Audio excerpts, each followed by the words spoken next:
Another question I have for you: do you think that your background and the color of your skin makes it that much more difficult for you to get a foothold in a football club in this country? You see, I'm going to be very blunt again. I am one of the most scrutinized individuals that I know, if you understand what I mean. I run a public company.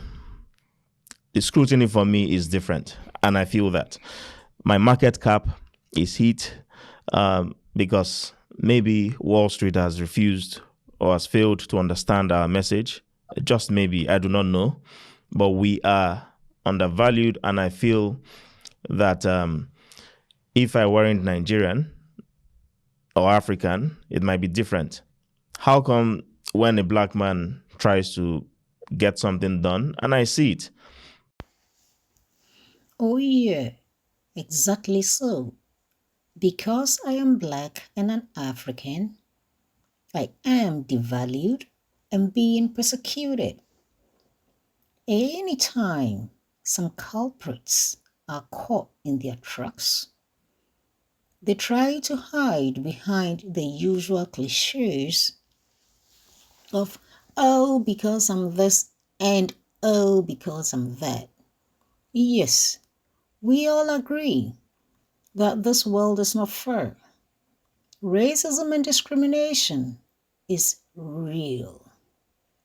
Being black alone is diagnosis for failure. But are some blacks really that innocent? So who is Dozy Mmobuosi, who is allegedly being persecuted by the Securities and Exchange Commission in the United States? Hello and welcome again to the International Business Entrepreneurs or Grifters podcast. Geopolitical Queen here, wishing you all a happy new 2024 with today's episode on a company that did an otherwise terrible job trying to pretend to be a real business but was a brazen scam. Mmobuosi Odogwu Banye, also known as Dozy Mmobuosi, is the CEO of Tingo Group Incorporated, which is headquartered in New Jersey. A Nigerian Lagos-born Yahoo internet scam boy who graduated from his Yahoo internet scams to Dubai internet Game Boy scammer. He decided to go international with his scamming schemes by trying to be the visionary founder of Tingo Group, a so-called rapidly expanding conglomerate encompassing various industries such as technology, agriculture, e-commerce, and aviation. Not a bad idea though, but in a world where faking it till you make it has become the order of the day for those who want to get rich quick through the establishment of all sorts of schemes to enable them have a quick ride on the fast lane. This impudence and audacity to scam anyone and any system that crosses their paths finally become the graves that they dig for themselves to be buried in.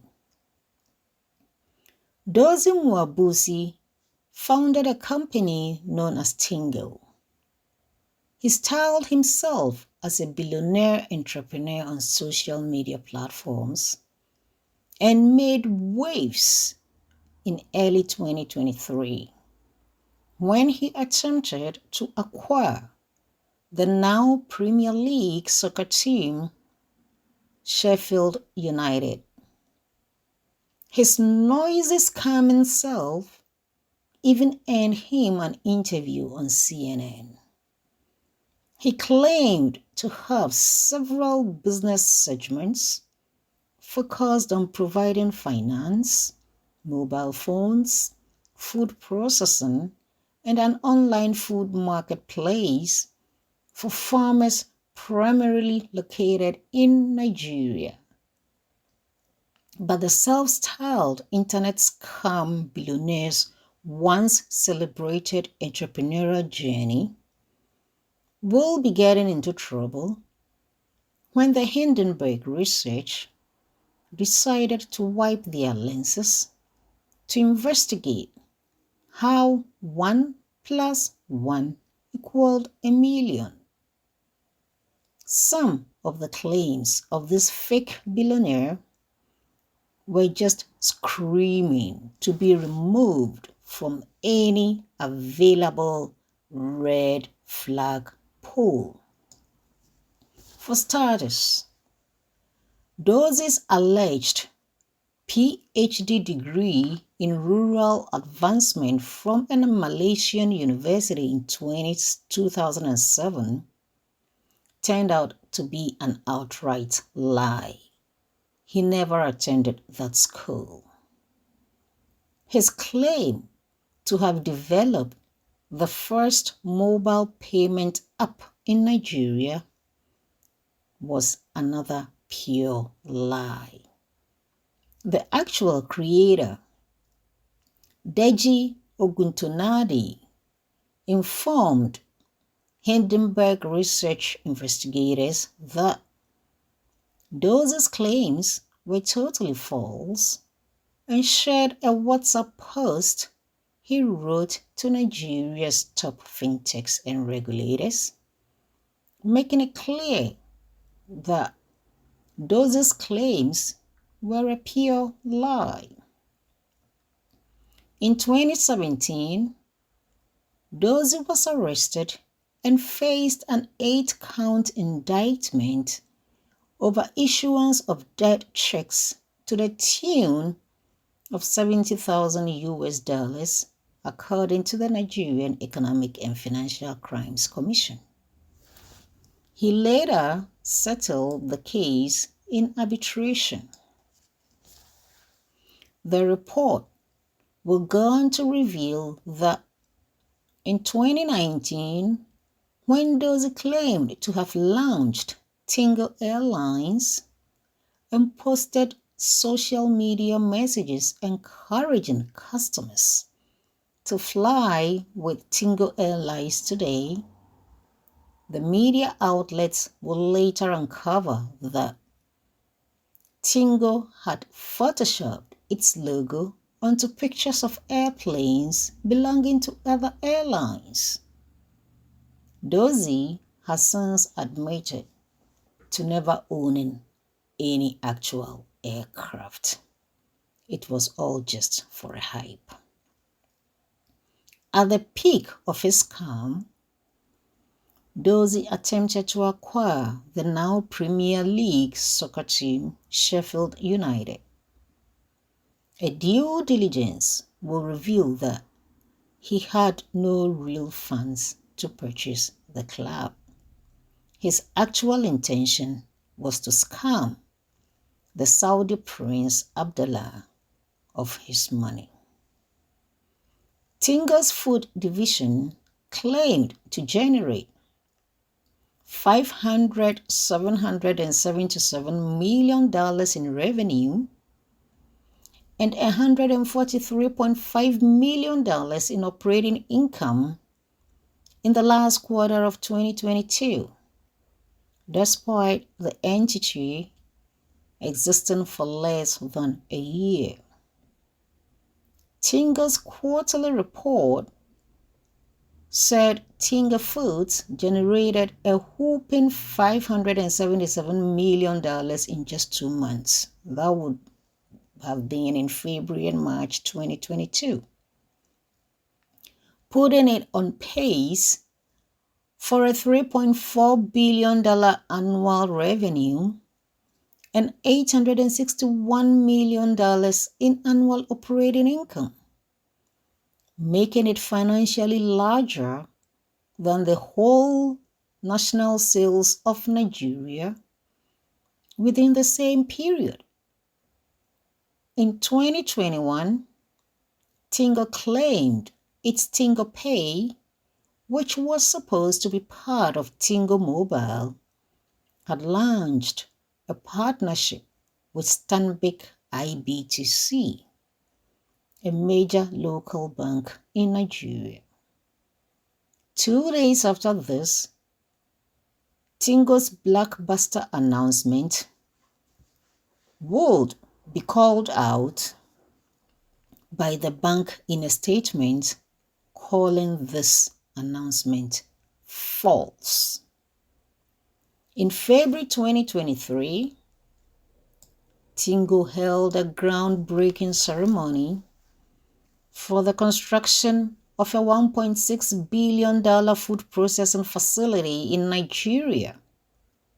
Interestingly, the rendering of the planned facility, which was featured in Tingo's investor materials and a billboard at the groundbreaking ceremony, was a picture of an oil refinery from a stock photo website. Dozy will go along again to announce a $150 million agreement with a UK entity called Tech Energy to build solar panels for its non-existent food processing facility. UK filings showed that Tech was a dormant company. As of its most recent annual report, it held zero cash in the bank. Tingo claimed again that its mobile handset leasing, call, and data segments generated $128 million in revenue through its massive user base, which consisted of rural farmers and some 12 million active mobile customers. The two unnamed farming cooperatives that were supposed to be the majority of its then 9.3 million user base had never heard of Tingo. And these conservatives had fewer than 100 farmers in each cooperative. A visit to Tingo's mobile's office in Nigeria found a sign posted on its door by federal authorities stating that the company was delinquent on its tax obligations. The second location listed in Tingo's filings tracks led to an uncompleted building in a residential area. Tingo Mobile will go on to claim that its Ghana expansion efforts would enroll 2.4 million farmers or members by February 2023. Despite Tingo throwing a launch event in November 2022, investigators, however, found zero records pertaining to Tingo Mobile through Ghana's communication regulator. Dozy and his Tingo would not stop there. He would go on to claim that Tingo's payment group had developed a point of sales and other merchant products.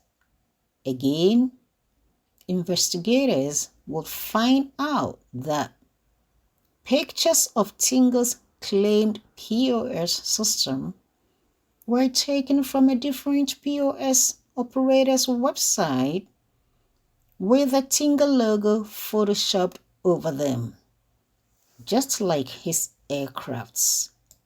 Obviously, this guy had something for photoshops to trick his followers.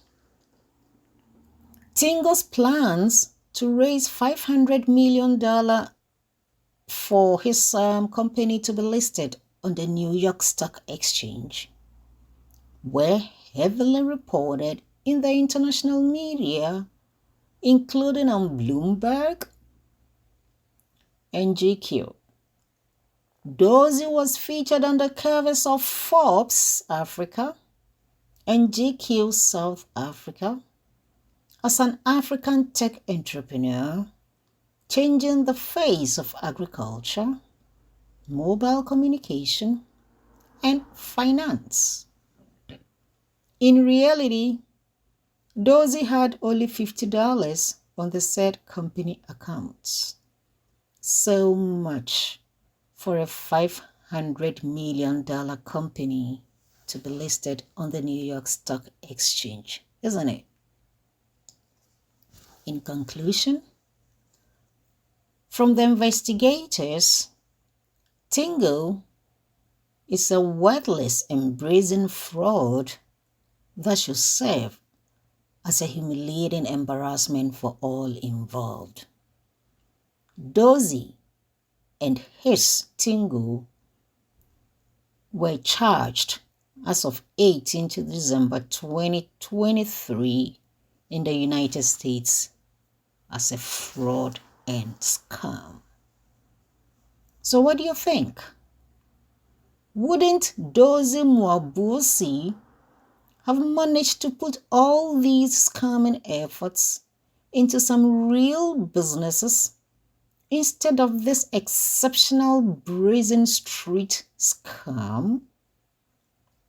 Well, kindly leave your comments in the comment section below, and thanks for tuning in.